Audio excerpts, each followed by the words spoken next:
Hi, it's Shona here. I'm one of the storytellers from the Village Storytelling Centre. Welcome to my kitchen! It is very green today. I mean, it's always green, but I didn't notice I've coordinated. Oh well. Welcome to my home. This is the Village Storytelling at home because we realised we're not going to see each other face to face for a while, but we still wanted to share stories with you and story-based activities. So I'm going first. This is the first time we've done this. It took me a while to figure out where the camera is. Yes, good. So let's give this a go. This story is about a woman. Not enough stories are about women. She's an older woman. She is a family woman. She's an independent woman. She's also a woman on lockdown. So, to set the scene, this woman. Also, I should say, usually when I'm telling stories, I would get the audience to fill in a lot of the details, and because you're not right here with me in my kitchen, I'm going to have to use my own brain, which who knows how that's going to go, and the things I can see around me. So, this woman, we have to give her a name. Let's call her Patricia. Plantricia. Her name is Plantricia. And she lives on an island. She lives on this island all alone. It wasn't always like that. She brought her family up on this island. They even built the house that she lives in now with their own hands. They grew their own food. They had a beautiful orchard which had these little things in. I don't even know what that is. A quince? Is that a quince? No. Anyway, these little orange guys, they had some apples. They had some plummies, they had lots of berries on this island, great berries, juicy berries. They had some animals, they had some chickens, they had some goats. The goats were called Cactus the goat, and Plug? No, Jacket? Yeah, Jackie. The goats were called Cactus and Jackie, and they gave her delicious milk which they made cheese from and all that good stuff. So life was good on this island, and she brought up her kids there all together. But they grew up and they decided that they wanted to have their own homes and their own families, and so they moved away from the island and they built their own homes, and so she was now alone. And yeah, she was sad about this sometimes, but to be honest, as she sat back in her beautiful comfy chair with her whiskey on an evening and she looked out over the sea, she'd think, oh yes, this is good. This is peace. This is my whiskey. This is quiet. This is paradise. Like, I've worked hard. My family are healthy. I've done my job really well. I love them. Oh, I love them all so much, but I'm not responsible for them anymore. And this is good. So she was happy that she had her own space and her own independence. Of course, she went to visit them sometimes. Now, she was about to go and visit them. It was the day before she was due to go and visit them. But she was sitting with her whiskey looking out over the sea, and she noticed a storm cloud gathering. And she's a very savvy islander, so she knew that that cloud meant a storm which, by the shape and colour of it, would probably last 2 days. 2 days.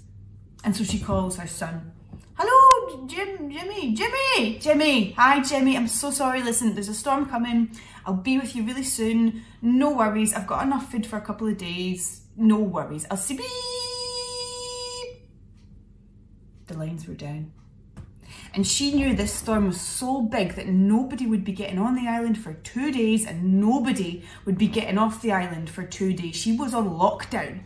And so that night she got her, cover around her, and she sat back in her chair and she got her whiskey and her favourite book, and she thought, that's really nice. As she heard the wind howling around the house. Oh, there's nothing better when you're cosy in bed and you can hear the wind all around you and you can imagine the coldness outside and how warm and snug you are. Anyway, she was living her life, she was living her dream.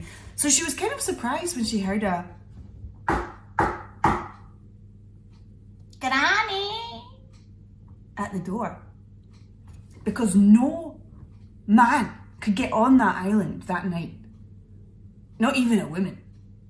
And so her mind starts racing. That is no human at my door. Who is that? What is that? It's a monster. It's a beast. And she starts to imagine crazy things. This is when I would get you to tell me the crazy things. So we're just going to have to use what we've got here. So she imagined the beast had 3 little feet, metal at the bottom, cloven hoofs, and a long pointy nose like an eyeliner. And her hair was going to be covered in the fluffy green bits. And her face was all green. Everything about her was green. Green eyes, green scales. Oh, she was going to be terrible. And it's a woman apparently. But she knows if a monster knocks, you must let them in. Granny, says the voice at the door. I'm hungry. And so she lets the monster in. And sure enough, in front of her, the greenest beast she'd ever seen, with 3 little metal legs and a long pointy nose and scales and furry green hair. Come in, says Granny. Please make yourselves at home. I'm hungry, says the green beast. Give me food. And Granny said, in the cupboard. And the beast opens the cupboard and takes out the sack of corn that she's ground into flour, and she eats it in one gulp. And then she takes out the tins of beans. She doesn't even open them, she just in one gulp. She takes out the olive oil and the balsamic vinegar, and she takes out the rice packets and the biscuits. She's taken the biscuits. And then she goes for, this is too much. She takes Granny's whiskey. That's the good stuff. That's the stuff she hides when her son comes around because she wants to keep it for herself. And in one fell swoop, took the whiskey. The monster then began to pull the cupboard off the wall, the food cupboard, and he ate that as well. And then he found the little goat running around scared. What was his name, the goat? I've forgotten. What was it? Janice, the goat! Stop, says Granny. Stop, please. Please, can we just have a chat? The goat runs away. She's fine. What's a chat? Said the monster.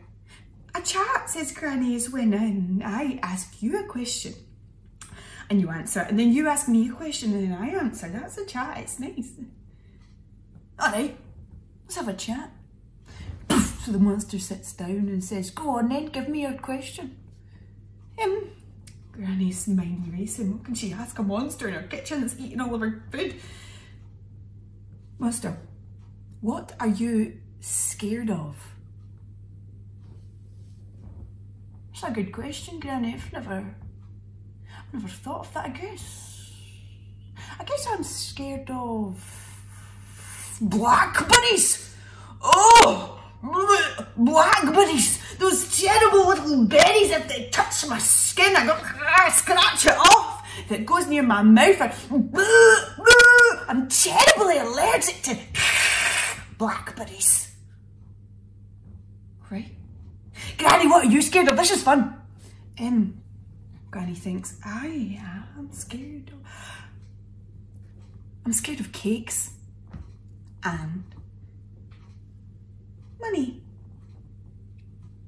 Right, well, this was very delightful. Maybe I'll see you tomorrow, same time, same place. Cheerio! And the monster's off. So the next day, Granny gets up at the crack of dawn. She takes her axe, she puts on her cagoule, because it's still howling a gooly. What's it called? Howling a gale. And she cuts down all of the blackberry bushes on the island. Smash! And she puts them in her creel.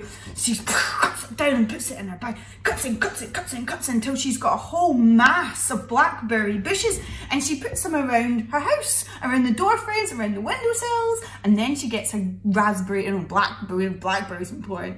jam, which is award-winning, by the way. It's a very good jam, which she stashes under her bed. And she took it out and she smeared that all over her face and all over the cupboards and the windowsills and everything. Everything's covered in jam. She leaves everything covered in jam apart from one place where she's placed a ladder on the wall outside of the house. So that ladder leads straight up onto the roof, which leads up to a chimney stack. And she waits. And she waits. And the night falls and the gale lifts. And sure enough, out of the darkness she feels and she hears the cry. Granny! Yo, boot! I thought we were friends. We'd had a nice chat. I told you things I never told anyone before, and you've gone and put the very thing I told you I was scared of all over your house. You're getting it, Granny.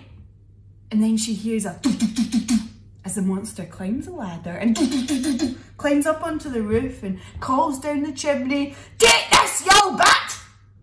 And down the chimney flies cake. All kinds of cake, Victoria, sponge chocolate, gateau, black forest cake, lemon drizzle. How many cakes can I think of in a second? Whatever cakes, birthday cake, unicorn poo cake, flying out of the chimney all over the floor, and she's picking it up and pretending she's terrified. Oh, please, not unicorn poo cake, that is the word. I'm so brilliant. Oh, please, no more monster, you're so bad to me. Please, no more. Oh, you please, stop it.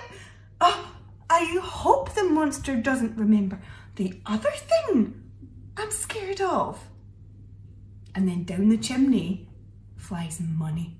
First little silver coins bouncing off the hearth. And then sheets and notes flying around the room like the crystal maze, and she's grabbing them and stuffing them in her socks, putting them in her pillowcase, stuffing them in her drawers. Please, monster, I can't take much more of this. And after a while she thinks, okay, Patricia, this is enough. You've had enough. And she picks up little Janice to go, we're gonna be happy, Janice. Okay. Please, cruel world, leave me now. And she falls on the floor in a dramatic death. Granny, she's kicked the bucket. She deserved that. Right, Granny, I'm never coming back to this terrible place ever again. Goodbye, you bat. The monster leaves and never comes back. And Patricia, she picks herself up and she dusts herself of the cake crumbs and she enjoys a slice of Battenberg.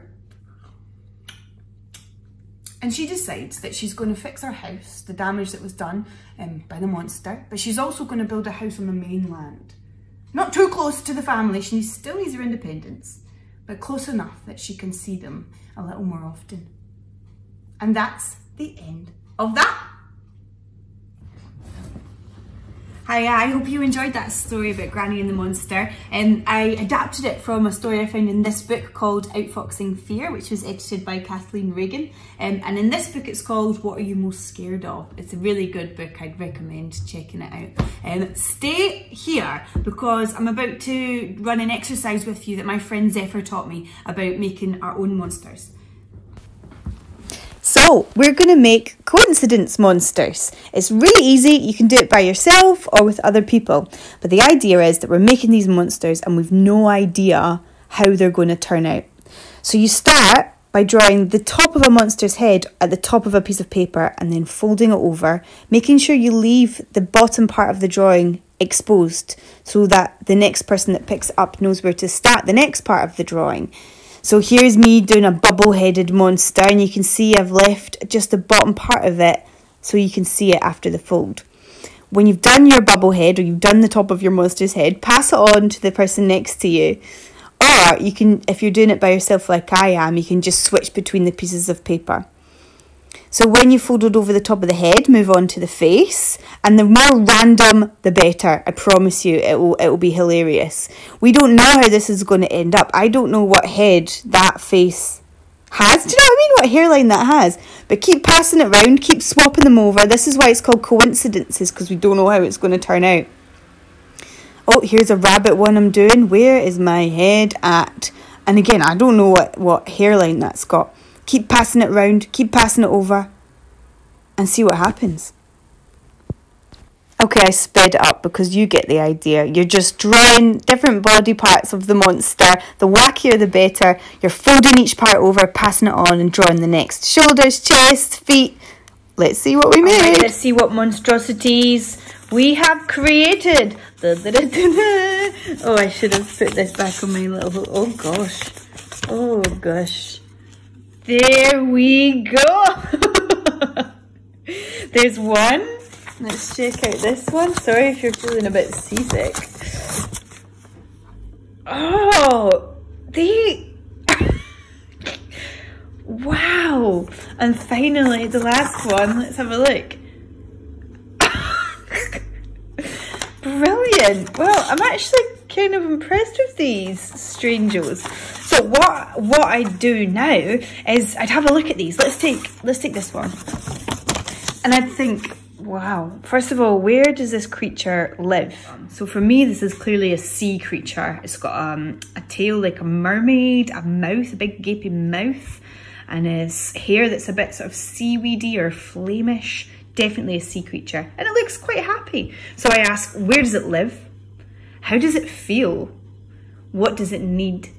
How did it become a monster? And I'd like you to answer these questions in some detail and let them lead you towards the story that this creature wants to tell. I think that this is a hungry creature, and I think they find it very hard to fill themselves up. Maybe one day this creature woke up with a belly so empty and needed to eat and eat and eat, and it ended up eating all of the fish in the sea, and then all of the whales in the sea, then all of the rocks in the sea, and then all of the, who knows, the water in the sea, until the earth was dry. And then it puked all up and we're fine, for example. But I'd love to hear your stories and see the pictures of the creatures that you created to inspire the stories. Okay, good luck. Let us know how you get on. Let us know what if you want any stories and all that things. Okay,